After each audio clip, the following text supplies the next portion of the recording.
I flew home yesterday from a trip to France. I spent a week there visiting a friend of mine. As part of that visit, we went over on Monday night to another fellow's house in town in Saint-Jacques-sur-le-Mer because it was my host's birthday, and that was his son's wife's parents lived there, and his his son was cooking dinner for him. So I met the extended family, and in the course of the evening, after the meal was finished, it turned to conversation. The 14-year-old daughter, my friend's 14-year-old daughter, who was sitting next to me, was asked at one point to relay some stories from her personal life. I'm not sure how that came up. Because my French is not terribly great, and she spent a significant amount of time talking to the daughter-in-law, the grandmother-in-law, I guess, and then a couple of other female guests who were there. And at some point, although I wasn't following along and didn't catch when it happened, it became evident that this 14-year-old and I were the only people in attendance who were single. And grandmother asked through the 14-year-old daughter where my significant other was. To you who've watched any of my videos, it's not a secret, but to French people, it was. And here's why.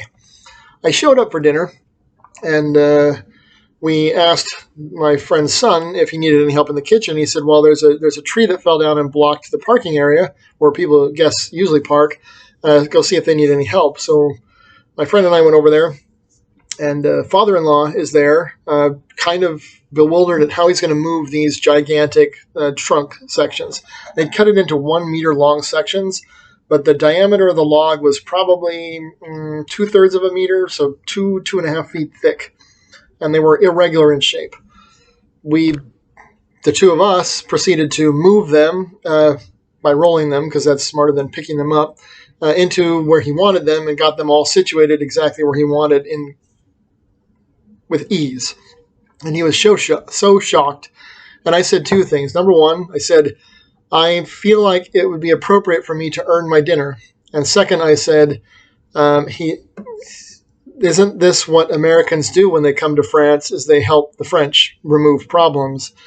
And this opened up a whole bunch of opportunities for me to garner favor with a family I had just met for the first time. I felt really uncomfortable, to be honest, at this wealthy home as a guest, because I'm not actually family. Now, my friend's parents essentially adopted me as a son they would have liked to have had when they were alive. They died in 2016. And he knew that. He was probably the one with whom I interacted the most. He and his youngest brother were the ones I interacted with the most.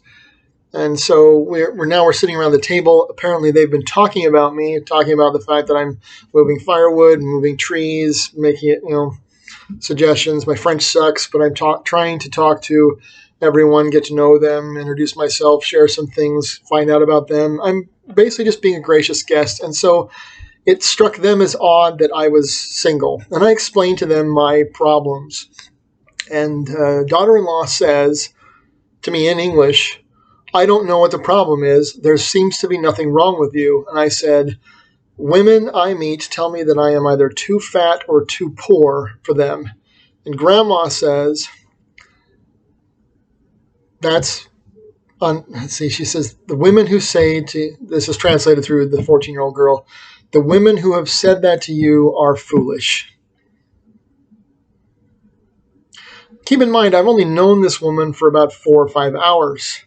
But apparently, in trying to communicate with her, obviously helping her son, working on the thing, being an invited guest of the in-laws, I have shown them that there is more to me than anything else.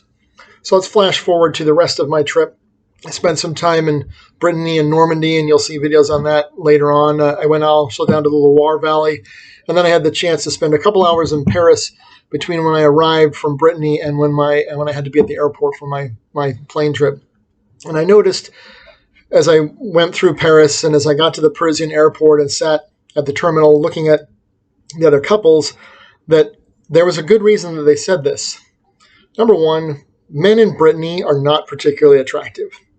If I were to move to Brittany today, which even though it's in France and my French sucks, I would immediately go from a 4.5 to an 8 out of 10 overnight.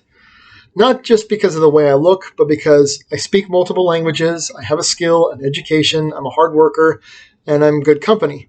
Those are all things that the French value. But also, looking at the Americans with whom I was flying home, I looked at there was apparently a lot of couples for some reason who also went to Paris during the first week of May. And I looked at these American couples, and those who were within 10 years of my age, I was better looking than most of the men, and I am older than most of the men. Some of them had very attractive women, and I looked at that and thought to myself, there must be something to this. So I talked to my friend via text message while I was in the airport because I had a while to wait there. And he said, it's that you live in Vegas. This is a town of shallow, superficial people who put on a play. This is a town where when people come here, the people who work in this town spend a lot of their time and effort trying to tell the visitors what they think the visitors want to hear so that the visitors will spend money and in particular give them tips. Because a lot of the gigs downtown are gigs that basically pay in tips. And that's why the people take them, is because then it's unreportable income. Because if you get $400 from somebody, nobody expects that. You tell the IRS that they give you $15 and it seems reasonable. So they can hide money, I guess, or they just work at a job where there's so much in tips that it offsets any taxes they have to pay, or the cost of getting an education and getting what you and I would consider a real job. Years ago in 2014, I had this girl who was an employee in that industry who liked me. And I, because I just feel that way about students generally, it was just like, yeah, we'll see after grades are posted if that, means anything. And she didn't wait for that and kind of pressed the issue. And I told her one day, I said, how do I know I've met the real you? You spend all day telling men what they want to hear so that they will give you large tips. Do you even know who you are anymore? That's not the reason that we didn't work out. There were other mitigating factors. In fact, I will tell you this. My religious beliefs have basically been the reason why most women don't like me. Even women who are of my religion, they find out that I'm a real believer and they realize they have to live what we believe and they're not really down for that. And then, of course, members of other faiths who have no intention of being a member or being interested in what I believe at all, besides the superficial things. It was interesting to go to a place where there were normal people, to get outside of Paris, because I'll tell you, there were two places where I saw lots of pretty women in France. Tours, and I think it's because it's a college town, and Paris. There were pretty girls everywhere, here and there. But by and large, aside from the fact that I'm overweight, about 15 pounds, I know, but maybe it looks like more, like it should be more. But actually, I'm only 15 pounds over my actual BMI. The vast majority of women there are, and the vast majority of men there are really just kind of plain and kind of average. To where once you get past the aesthetics, there's something else. I came away from it with a renewed belief in the fact that maybe there is some sort of value to me. I've spent so many years here in Vegas dealing with surface, a focus on only what's on the surface and what you can see, to the point where I have started to believe that I am not desirable and not worthy, not valuable in any way.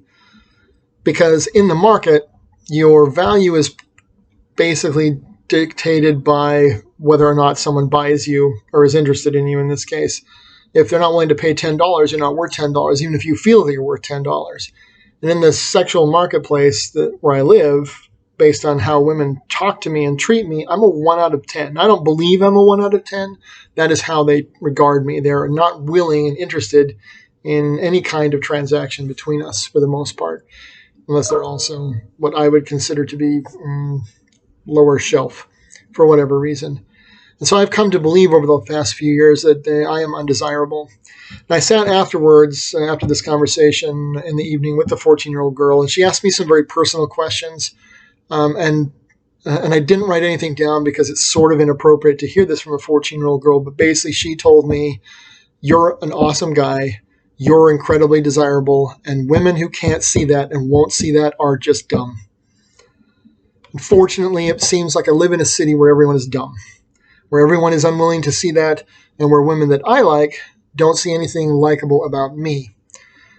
I'm not going to move to France. My French isn't that great. I don't really know if I feel comfortable in their country. I don't really want to eat fish all the time, since that's what everyone eats in Brittany is seafood. But it was interesting to spend some time with people who knew very little about me, but I did make somehow a good first impression by being me. I have felt like I made a good first impression, like with this student almost 10 years ago, that I made a good first impression, and then something happened. I don't know what, but it really boils down to this. When something is important to you, you find a way. You will move heaven and earth to make it happen. And if something doesn't matter enough, you will find an excuse. And I have found that living here, that for the most part, people I meet are willing to do whatever it takes to not have to do a thing to make it work with me. But that there are people who in France are willing to make an effort to see value in me where no one sees value in me. They didn't know me. They have no idea how much money I make, how much I'm worth. They didn't know what I did for a living.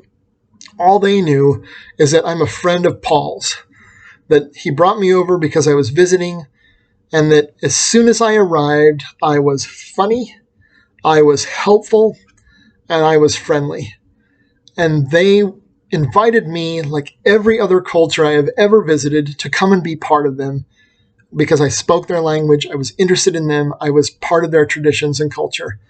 It's very interesting to me as an American that every time I make an effort in a foreign country, people who are there find value in me. And despite the effort that I make in my own country, people find a way here to devalue me at every opportunity, at least the people in the age bracket where I'm looking for romance and familiarity. I'm very popular with 60-year-olds and older at church. Some of them are trying to find a way to justify in their mind me dating their 24-year-old or 20-year-old granddaughters. I'm not really sure how I feel about that. But even this 14-year-old girl, I could tell she was awkward and uncomfortable saying it, told me that she thought I was attractive. I'm not trolling for somebody who is young. I'm not desperate to pick anybody, but clearly there are people who see me as something valuable. And it is unfortunate that I have to get in an airplane and fly across the Atlantic Ocean to find people my age or in the sweet spot of dating who are willing to look at me and find value. Whatever else I say about France from here on out, whatever else I experience from here on out about Europe and Europeans, as I think back on my experiences traveling in Spain, Portugal, France, Italy, Austria, Germany, the UK, let's see, wherever else I've been, Slovenia, Poland, Czech, where else have I been? I think that covers it for now. I have met people everywhere I go who say I am amazing, and then I come home, and people say, eh. I sit in class with students who are like, wow, you're awesome. I have a 5 out of 5 on the internet as a rating for a professor. I can't believe that, but it's true. I know because the cops looked me up and showed me, campus police. There are people who see value in me, as long as they don't have to date me. I'm not really sure what to do with that. But France has a sweet spot in my heart, whatever else I say in my other videos, because there were people there who, I don't know, within 5 to 7 hours of meeting me, wanted me, enjoyed me so much that they asked me, when are you coming back? I think I will. Because it's nice to be with people who want to be with you. And I don't know, maybe I'll retire to France. Can't be any worse than here. I can't be treated any worse than the people in this city treat me. Because students, there's no appropriate relationship between a teacher and a student except teacher-student. And after they leave class, they very rarely come back for any reason other than a letter of recommendation. And for those of you who see this is not a criticism of you. This is a fact of life. I did the same thing with my professors. Of course, they were also men. But people here are not interested in seeing me again except for career advancement. And it's kind of disappointing. So to summarize, I had a good time in France because the French people made me feel welcome and valuable. Not the Parisians, but the French people. And so I will probably go back because life is about the time that you spend with those whose company you enjoy.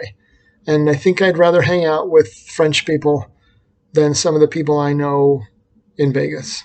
And that's the sad, honest truth. Choose well the people with whom and on whom you spend your time, because that is the only thing you cannot get more of. And so if we waste it on people who do not value us or appreciate us or want us around, then essentially we're wasting all that we actually really have to give. It was great. I'm grateful to have been appreciated by the French, to have had people in the countryside happy to see me and give me credit for things that my grandparents' generation did for their country. I was welcome everywhere I went because they still remember with gratitude the 1944 invasion. And I think they like Americans because we also left. We're the only country that I know of that has invaded France and not taken any of France with them, except for the souvenirs. But I had a good time in France. You'll hear more about it in the days to come. Go travel, meet other people. You might be surprised at how they make you feel. Because I feel pretty good about having gone to France. I think it was a trip that I needed, and I'm glad God made it possible. Godspeed and good luck.